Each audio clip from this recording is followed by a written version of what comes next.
Dans la paracha de Bo, on va essayer ensemble de découvrir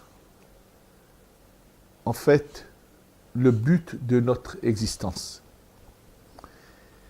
Et là, contrairement aux tous les cours qu'il y a eu précédemment, je vais d'abord poser un grand nombre de questions, mais tout simplement parce que grâce à ces questions, ça va juste nous aider à nous réveiller, à essayer de comprendre certaines choses auxquelles on n'a des fois jamais remarqué qu'il y avait un problème.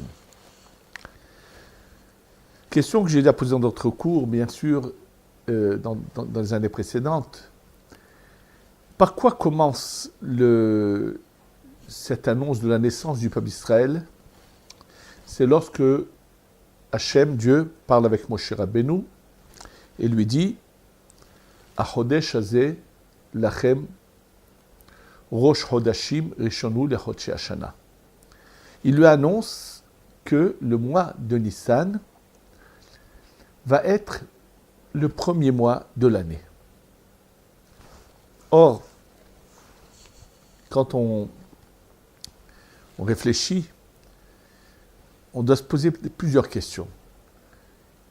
Quelle importance y a-t-il de faire ce changement?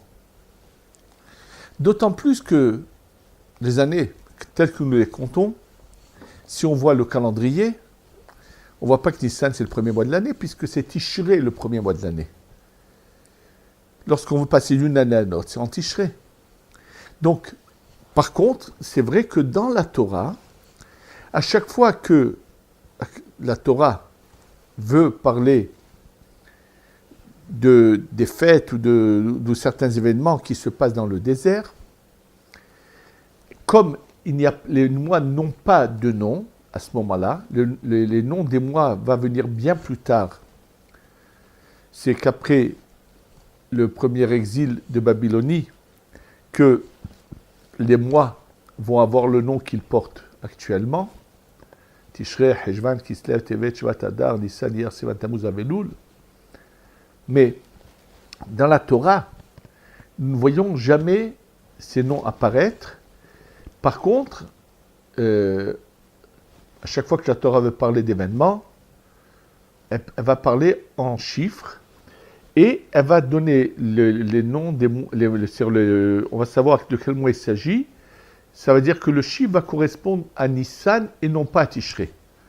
Bachodesh Hashelishi, Baomid Bar Sinai. Lorsque vous nous annoncez que la Torah est donnée en Sivan, on le verra bientôt, la Torah, elle parle comment? Bachodesh Hashelishi, le troisième mois. Lorsqu'on va vouloir nous parler de Rosh Hashanah, de Kippour, de Sukkot, ou Bachodesh Hashivi'i, lorsqu'on va vouloir nous parler du Mishkan, et ainsi de suite, ça va être toujours par rapport à Nissan. Donc, pourquoi, dans la Torah, on va considérer que le calendrier commence en Nissan, alors que dans la réalité, il reste avec Tishré? Donc, quel était le sens de cette loi, cette nouveauté que Dieu annonce à Moshe Rabbeinu?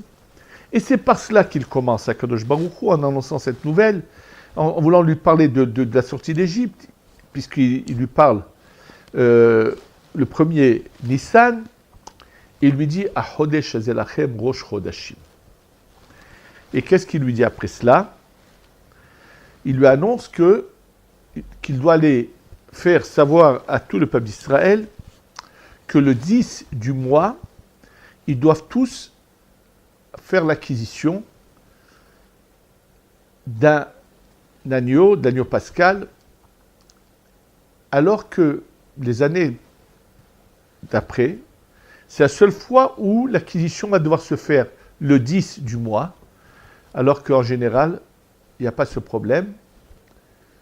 Il n'y a pas cette obligation que ce soit le 10 du mois. Donc pourquoi cette année-là, il lui demande le 10 du mois? D'autant plus que le 10 du mois va tomber un Shabbat. Or, ce qu'ils ont continué constamment à respecter, le seul jour où ils ne travaillaient pas les Bnei Israël, même chez Pharaon, c'était le Shabbat. Donc pourquoi leur faire l'acquisition de l'agneau pascal un Shabbat? Et à la suite de quoi, tous les ans, le Shabbat qui précède Pessah s'appelle d'ailleurs Shabbat HaGadol, le grand Shabbat. Et bien sûr, question qui a été posée par très très grand nombre de commentateurs sur la Torah, que veut dire ce mot Shabbat HaGadol, le grand Shabbat? En quoi c'est un grand Shabbat? C'est un Shabbat ordinaire apparemment. Donc pourquoi l'appelle-t-on Shabbat HaGadol? Autre question qu'on doit tous se poser, d'ailleurs j'ai vu que dans le Khatam Sofer en parle dans son livre, mais Pessah dure au total 7 jours. Le 7e jour de Pessah s'appelle Atzeret, c'est vrai, mais ça dure 7 jours. Sukkot a 6 jours de fête, et le dernier jour de fête c'est Shmini Atzeret, c'est un 8e jour qui s'appelle Atzeret. Donc pourquoi pour Pessah, nous n'avons que 7 jours, alors que Sukkot, avec Shmini Atzeret, arrive à 8 jours.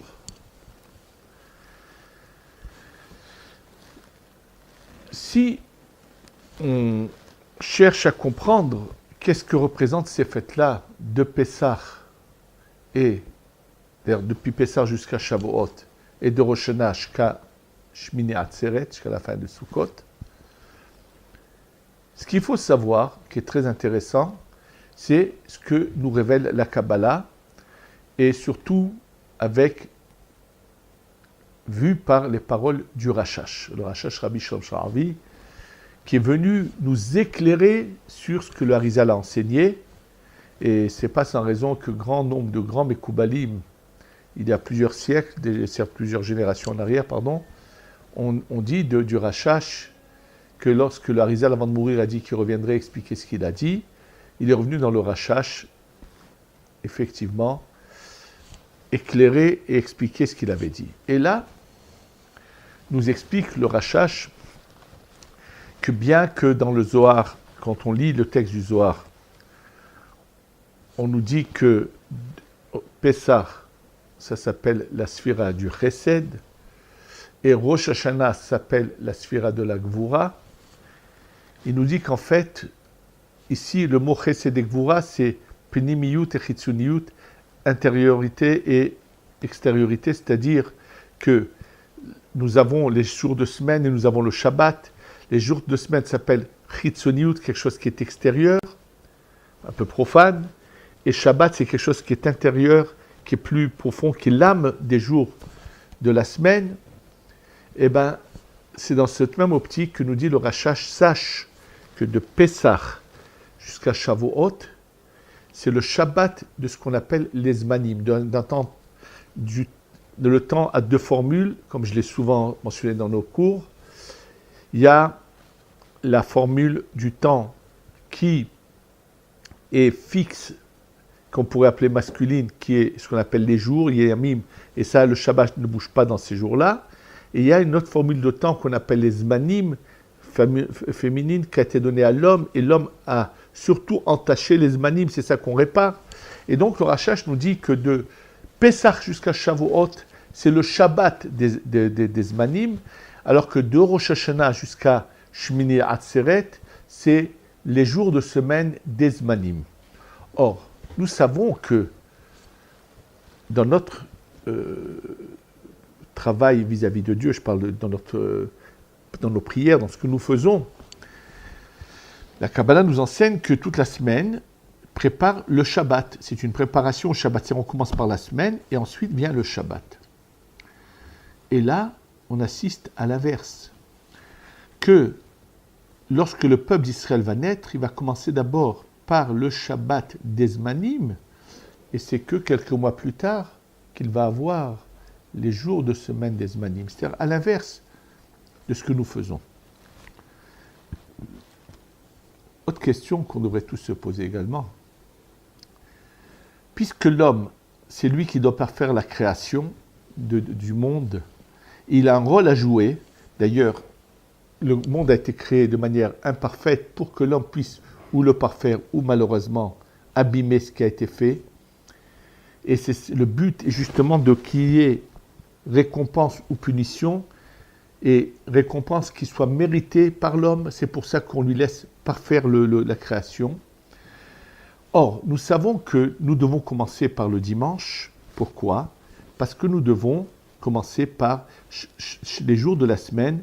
Représentent le premier jour de la semaine, c'est Hesed, ensuite Gvura, Tiferet, Netzach, Hod Yesod, et le septième jour Malchut. Mais en réalité, dans cet ordre-là, le septième jour devrait être toujours le plus bas, puisque c'est la dernière spira, ce qu'on appelle la Malchut. Mais en réalité, le Shabbat, c'est ce qu'on va voir tout de suite, on va développer. Il y a quelque chose de spécial qui se révèle, qui est au-dessus des 7. C'est ça sa grandeur. Et l'homme, en fait, prépare cela. D'ailleurs, nous devons commencer de dimanche pour que chaque Shabbat ait la finalité de ces 6 jours de semaine. Or, dans ce cas-là, l'homme aurait dû être créé le premier jour de la création. Et pourquoi donc a-t-il été créé le 6e jour de la création, juste avant le Shabbat ? Encore une question avant de commencer à répondre à tout cela et expliquer tout cela. La Gemara dans Masechet Rosh Hashanah ramène 2 opinions. D'ailleurs, c'est quelque chose que je vous ai souvent mentionné, mais que je vais maintenant de nouveau rappeler. Celle de Rabbi Yoshua et de Rabbi Eliezer, quand est-ce que le monde a-t-il été créé ? Est-ce que c'est en Tishré ou en Nissan ? Rabbi Eliezer dit en Tishré, et Rabbi Yoshua dit que c'est en Nissan. Et bien sûr, comment peut-on comprendre l'opinion de Rabbi Yoshua qui dit que le monde est créé en Nissan ? Or, nous savons pertinemment que Rabbi Yoshua avait exactement le même calendrier que nous possédons, et donc c'est sûr que pour lui, les années démarrent aussi en Tishré. Donc qu'est-ce qu'il a voulu dire en disant que le monde est créé en Nissan ? Rabbi Yehonatan Aybesh, dans son livre Ya'arot Dvash, nous éclaire sur la profondeur de ce que dit Rabbi Yoshua. Et il nous dit, attention, c'est vrai que tout a été créé dans ce qu'on pourrait appeler quelque chose qui est en dehors de l'espace et du temps. Le mot Bereshit, dont la Torah utilise ce terme de Bereshit, début de quoi ? Début, c'est-à-dire quelque chose qui est au-delà de l'espace et du temps. Tous les éléments sont créés. Mais ensuite, ce qui est mentionné tous les jours dans la Torah, tel jour il y a cela et tel jour il y a cela, c'est comment tous ces éléments viennent et prennent place dans ce système qui doit fonctionner et qui va être la préparation à ces 6000 ans d'existence de ce cycle dans lequel nous vivons. En fait, quand je dis qu'ils ont été créés en dehors de l'espace et du temps, c'est-à-dire qu'ils sont toujours existants et ils prennent place pour le cycle de 6000 ans. Il y a un arrêt de cela, comme la Gemara lui dit dans Masechet Sanhedrin Daf Tzadi Zayin, à la fin des 6000 ans, ils ressortent de leur place, il y a un arrêt de 1000 ans, et bien sûr, il y a une remise en place qui se refait à chaque fois.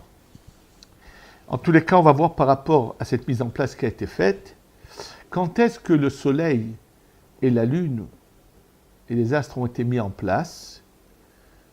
Le mercredi, le 4e jour de la création. Or, nous savons qu'il y a ce qu'on appelle les mazalot, en français on appelle les signes du zodiaque, qui, chaque mois de lune, a un autre mazal qui est différent. Le mois de Nissan, c'est Talé, qui est bélier. Le mois de Tishré, c'est Balance, qu'on appelle Moznaïm en hébreu. Quand le système a été mis en place le 4e jour de la création, nous révèle Rabbi Yonatan Aybesh, et avec l'appui des Midrash, bien sûr, ça a été mis en place sous le signe du bélier du Talé, qui est le mois de Nissan. Et nous explique Rabbeinu Tanaï Béchitz que le temps n'est pas du tout à la même vitesse que dans laquelle nous vivons actuellement. Et donc, on ne soit pas surpris que du mercredi au vendredi, où l'homme dégringole sur terre, on se retrouve à Tishrei Balance. Et en fait, Rabbi Yehoshua ne fait que de parler de cette mise en place des astres, du soleil et de la lune et des astres, ce fameux mercredi de la création, qu'il appelle ça, c'est le mois de Nissan. Il parle de cette création-là, c'est-à-dire de cette mise en place de ce départ-là. Et Rabbi Eliezer parle de lorsque l'homme dégringole en bas. Bien sûr que Rabbi Yehoshua a une raison pour laquelle il veut mentionner ce moment, sachant très bien que l'opinion de Rabbi Eliezer existe aussi, mais lui veut s'attacher à ce moment-là. Et la question est pourquoi la mise en place du soleil, de la lune et des astres se fait à l'astre de Nissan, qui est Bélier, qui est le Talé. Pourquoi ? Bon, on va s'arrêter de poser des questions, mais qu'il y en a d'autres, mais dans les réponses, quand on va y répondre à tout cela, on mentionnera on expliquera ce qu'on n'a pas encore mentionné maintenant. Comme je vous l'ai dit, qu'il faut savoir que la création a un but précis, et ce but est de monter d'étage en étage et d'avancer.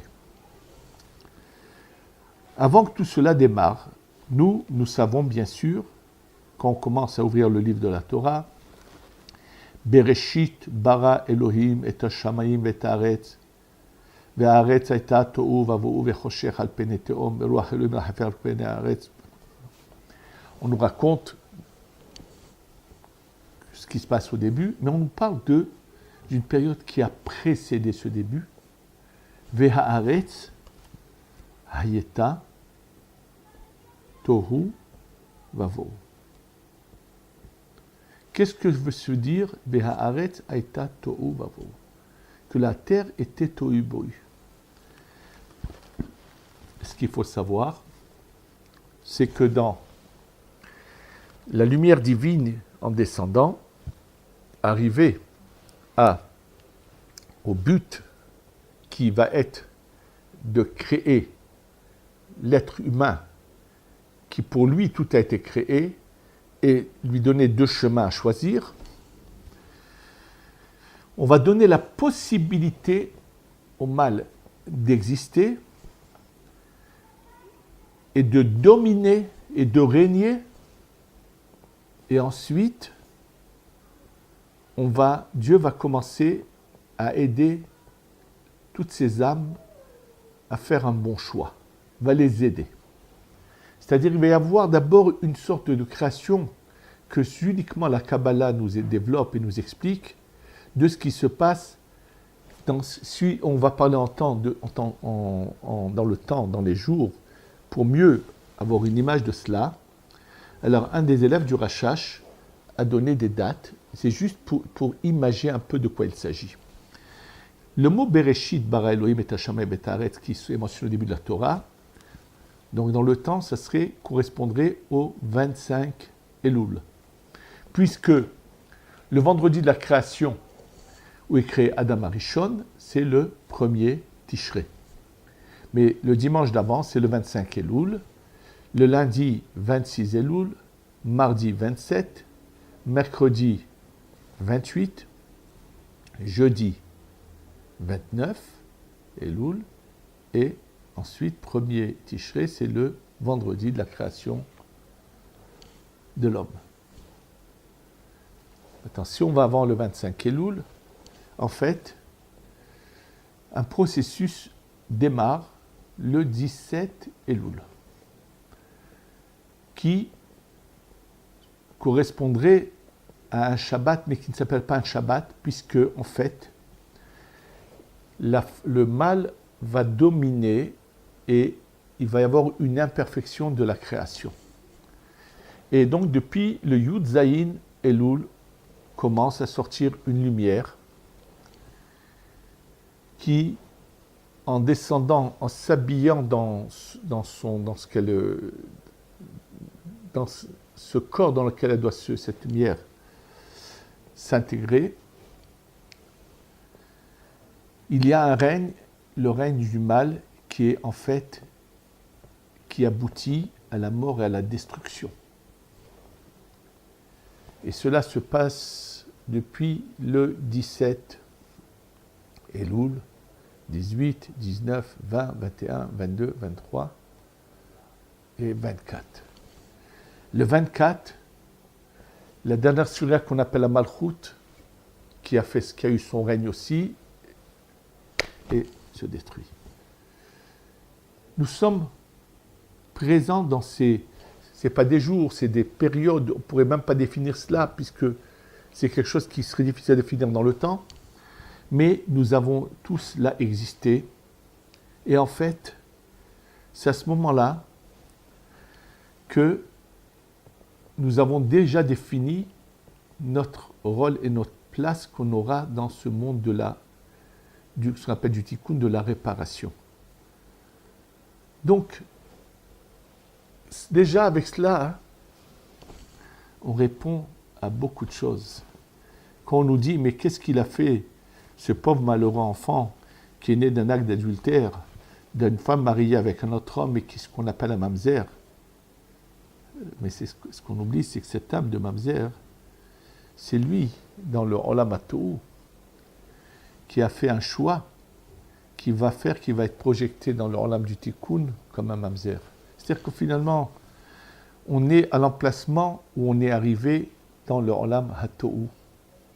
Et c'est pour ça que Moshe est né à la place où il est, et nous, on est né à la place où on est, mais on a reçu une chance, c'est ce qu'on va expliquer. En fait, le Kaf Dalet, le 24 Elul, une lumière extraordinaire descend du Ensof de Dieu et commence à réparer. Et qu'est-ce qui est réparé en premier? C'est le Shabbat. C'est-à-dire que cette lumière que chaque Shabbat va se révéler à nous, qui est au-delà du temps et de l'espace, commence à se révéler à ce moment-là. Pour bien comprendre cela, on va prendre le nom de Dieu qui est composé de 4 lettres. Il y a le Yud, le He, le Vav et le He. Le Yud, ça s'appelle la lumière de la Chochma. Le premier He s'appelle la Bina. Le Vav s'appelle la Tiferet et le He la Malchut. Ces lettres qui sont différentes, qui ont toute une force, c'est une manifestation de la lumière divine pour gérer le monde. En fait, dans le monde du Tohu, où c'est coordonné au He, avec une partie du Vav, la lumière est faible et est gérée uniquement à travers ces 2 dernières lettres qu'on appelle le Vav et le He. La lumière, le mal a trop de puissance et bien qu'il y ait du bien, c'est le mal qui domine. Maintenant, la réparation, ce que veut faire le Tout-Puissant, c'est commencer la réparation, mais nous emmener directement à une étape que nous aurons bientôt, qui va faire en sorte que ce qu'on appelle le Shabbat réel, pas le Shabbat que nous vivons, puisque ce que nous vivons, le Shabbat, n'est qu'un aperçu du vrai Shabbat, qui est la lumière divine qui gère les individus à travers la première lettre du premier He du nom de Dieu, donc la deuxième lettre du nom de Dieu, qu'on appelle la Bina, qui est en fait le vrai Shabbat. Et bien sûr, après cela, c'est de monter à plus haut et encore plus haut sans fin. En fait, tout est mis en place pour aider l'homme à atteindre directement ce but, sans avoir besoin de vivre la gérance du monde avec le Vav et le He. pour, en tous les cas, une certaine catégorie d'âmes qui sont le peuple d'Israël, qui sont ceux qui ont réussi dans le monde du Tohu à choisir cette place et à être intégrés dans celui qu'on va appeler Adam Arishon et le peuple d'Israël. Eux vont pouvoir donc, en fait, se séparer de cela et arriver directement à cette étape qui serait le vrai Shabbat. Et donc, en fait, et pour eux, commence cette jouissance un peu du Shabbat, commence le 24 Elul, qui est un jour avant ce qui est marqué dans la Torah. Et grâce à ces âmes qui ont réussi le test, qui sont déjà au-dessus, commencent à être préparés les jours de semaine, qui sont dimanche, lundi, mardi, mercredi, jeudi, vendredi. Et là, l'homme est créé justement le vendredi pour pénétrer directement dans le Shabbat. Il n'est pas sur terre, l'homme, il est spirituel, il est déjà prêt à s'engager dans une étape que finalement nous allons retrouver Be'ezrat Hashem bientôt avec la venue du Mashiach, où on repart à l'emplacement où était l'homme, où nous étions tous avant la faute, pour rentrer dans ce Shabbat. Et c'est ça le but. Mais malheureusement, et donc le Shabbat est représenté par le mois de Nissan au niveau des Zmanim. Et comme le but c'est d'arriver directement au Shabbat, c'est pour ça que le système est mis en place le mercredi sous le signe justement du Talé de Nissan. Et en fait, l'homme doit se préparer, vient vendredi pour se préparer à rentrer au Shabbat, puisque vendredi il a juste à rentrer, mais attention, on le met en garde, ne retombe pas dans le monde du Tohu, une partie, pas vraiment le monde du Tohu, mais qui représenterait les jours de semaine. Donc en fait, c'est ça le but de la création. Ce qu'il faut savoir, c'est que lorsqu'on utilise le mot Gadol, grand, on fait allusion à la Bina. C'est ce que la Kabbalah nous révèle. Quand on dit Tekar Beshofar Gadol, sonne dans le grand chauffard pour la délivrance, nous dit le Harizal, il y a le petit chauffard et le grand chauffard. Le grand chauffard, c'est celui de la Bina, qui va être annonciateur justement de la Géoula, de la délivrance. On va passer à cette étape de la Bina, qui est au-dessus du Vav et du He. Le Vav et le He, ce sont justement ces 6000 ans de 6 jours de semaine par rapport au vrai Shabbat, qui est le 7e millénaire, où on retourne au-dessus du temps et de l'espace, et ainsi de suite. Donc en fait, c'est pour ça que l'homme est créé à ce moment-là.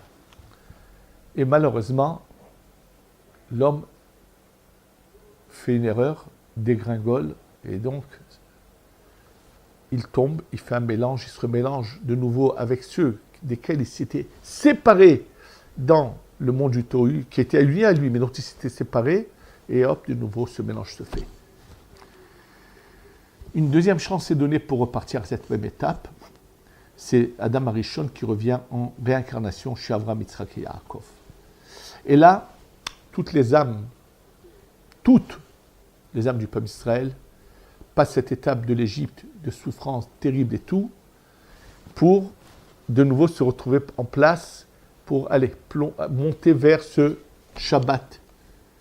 C'est-à-dire, on nous remet dans la même situation de la création de l'homme avant qu'il faute, et c'est ce qui nous est donné comme possibilité et comme opportunité. Et c'est pour ça qu'on va directement nous donner le Pessah, le Shabbat des Zmanim. S'il n'y avait pas eu la faute du veau d'or, on n'aurait pas eu le Rosh Hashanah et Kippour Sukkot tel que nous le vivons actuellement. Ça aurait été tout à fait autre chose. Donc en fait, et c'est pour ça que ce Korban Pessah, on nous demande de manger ce Korban Pessah avec de la matzah et du maror. On va demander de manger quelque chose qui va commencer à faire que notre corps aussi se purifie. C'est pour ça que c'est la nourriture. Mais on va aussi devoir faire en sorte que notre âme se monte de niveau. Or, dans la création, il y a, à l'image de l'homme, il y a la bouche, il y a le bas du corps. De la bouche sortent des lumières spirituelles seulement. Et comme on veut les faire jaillir, ces lumières spirituelles, c'est en racontant la sortie d'Égypte, cette mitzvah de Vehigadeta, de raconter. qui fait que là-haut sortent ces lumières puissantes qui représentent que la spiritualité, qui est le but auquel nous devons arriver. Et donc c'est pour ça que finalement, on nous a fait rentrer directement dans un Shabbat. Et c'est pour ça qu'on nous fait prendre le C, cette fameuse année, cet agneau pascal, un Shabbat, parce qu'il faut qu'il y ait la lumière du Shabbat au moment où on l'acquiert et on le rend Korban Pessah, la lumière du Shabbat vienne dessus, pour que lorsqu'on va le consommer, on va faire en sorte que notre corps soit prêt à passer à cette étape de Shabbat, à redevenir spirituel. Donc c'est pour cela que cette année-là, Dieu lui dit, le 10e jour du mois, c'est pas seulement, c'est un Shabbat, mais également le 10e des 10 premiers jours, c'est dans les sphirotes c'est la Malchut du Keter. Donc c'est une lumière puissante qui se révèle à ce moment-là pour nous préparer à arriver au 15e jour du mois, qui est Yud et He, puisqu'on doit rentrer dans le He, qui est le premier He, qui est le vrai Shabbat. Et c'est pour ça qu'on appelle ce Shabbat Shabbat Hagadol, puisqu'en fait, ce Shabbat devait nous faire passer au vrai Shabbat de cette lumière qu'on appelle la Bina, qui est Gadol, et que malheureusement, par la faute du veau d'or, on va de nouveau refaire les mêmes erreurs qui ont été faites par Adam Arishon, juste qu'on ne tombe pas si bas, et on va devoir de nouveau passer toute cette étape pour arriver au vrai Shabbat. Donc, en fait, ça nous explique toutes ces questions qu'on a soulevées précédemment. On commence à mieux les comprendre. Que le but, on est là, c'est un passage pour arriver à l'étape suivante qui est le vrai Shabbat, le Shabbat Hagadol, le vrai Shabbat Hagadol. Nous avons une fois par an un peu de cette lumière à Yom Kippour, qui est la réparation du veau d'or. C'est pour ça qu'il s'appelle Shabbat Shabbaton. Le Shabbat des Shabbats. On ne mange pas, même si ça tombe un Shabbat. Pourquoi ? Si on va repartir à la spiritualité, c'est d'un monde où il n'y a ni nourriture, ni boisson, puisqu'on est spirituel, c'est tout à fait autre chose. Donc Kippour se révèle un peu le or, la lumière de la Bina. Bien sûr, chaque Shabbat aussi, on l'appelle Me'en Olam Haba, qui est un peu de cette lumière de la Bina. Quand on arrive au but, alors le 7e jour n'existe plus en tant que Malchut, mais en tant que Orabina qui vient sur lui. Lorsqu'on ne mérite pas, lorsqu'on fait l'erreur, alors on sépare ce 8e qui est la Bina du 7e, et c'est pour ça que à Pessah, il y a 7 jours, puisqu'on veut rentrer dans le Shabbat, mais qu'on n'a pas réussi à pénétrer complètement, et alors que de Rosh Hashanah jusqu'à Shmini Atzeret, on est de nouveau un peu dans le monde du Tohu, on est un peu dans les jours de la semaine des Zmanim, alors là, il y a une séparation entre 7 et 8. Pour mieux comprendre cela, des candélabres, un candélabre à 7 branches, s'il n'y a pas la lumière, si on ne met pas de l'huile et on n'allume pas des mèches, qu'est-ce que le candélabre est ? C'est que la matière. La lumière qui est au-dessus, c'est le plus important. Quand on n'en fait que un, alors le 8e s'intègre dans le 7e, et c'est la grandeur du 7e, c'est pas par rapport à lui, c'est par rapport au 8e qui est intégré en lui. Ça, c'est les 7 jours de Pessah. Malheureusement, de Rosh Hashanah Shmini Atzeret, le 7 et le 8 sont séparés. Ils ne sont pas intégrés un dans l'autre, puisqu'on est dans les jours de semaine des Zmanim. C'est un peu le Olam Tohu. Et notre but est d'arriver au Olam Shekulo Shabbat Umnucha Lechaya Olamim, à ce monde, à cette étape suivante. C'est à cela que nous devons arriver. Si Adam Arishon n'avait pas fauté ce fameux vendredi, il rentrait dans cette étape, dans le monde de la Hatzilut à sa place, et qui est effectivement cette place où il aurait reçu cette lumière du Shabbat. C'est la première étape, et où nous devons repartir exactement quand Ezrat Hashem après la venue du Mashiach. Donc, on est dans un parcours où on a fait un détour, où on est reparti un peu en arrière, mais le but c'est d'arriver à ce qu'on a expliqué. Et en fait, c'est une délivrance de cet attachement du Olamatou qui veut nous attacher, qu'on ne doit pas laisser nous attacher, et on doit se battre pour arriver. Et c'est ça le but de notre vie. Si on comprend cela, alors bien sûr que la Torah, qui est le Tikkun, considère Nissan comme le premier mois de l'année. Mais tout le temps qu'on n'a pas fini cette réparation, puisque l'homme a dégringolé, Donc on s'est retrouvé avec Tishrei, qui fait allusion au jour de semaine, d'abord avant le Shabbat. Mais la Torah, elle, qui est le Tikkun, c'est différent. Dans le Beth Amikdash, dans le temple, où c'est aussi le Tikkun, c'est la réparation, la nuit suit le jour et non pas la nuit et le jour, mais c'est le jour et la nuit. Dans la création des jours, où on est dans les jours de semaine, c'est Vayi Erev Vayi Boker, la nuit et le jour. Mais dans le Tikkun, dans le Beth Amikdash, la nuit vient après le jour. Et donc, en fait, si on comprend cela, on comprend qu'on a un seul but ici, c'est comment arriver à ce Shabbat-là. Les Talmidei Chachamim sont appelés, que eux sont le Shabbat même en semaine, par l'étude de la Torah. Si on le comprend, on devrait essayer de faire de notre mieux pour être constamment attaché à la lumière de la Torah, du Tikkun, pour que lorsque le Mashiach arrive, on puisse directement arriver au but pour continuer ce but pour lequel nous avons été créés. Cela nous explique, nous éclaire sur beaucoup de points. Et comme je vous l'ai dit, on aurait pu encore énormément d'autres questions qu'on pourrait poser, mais je pense qu'avec ça, c'est suffisant. Et donc, ça nous éclaire qu'Hachem fasse qu'on comprenne notre but et qu'on arrive à l'accomplir et à le faire. Amen, ve Amen.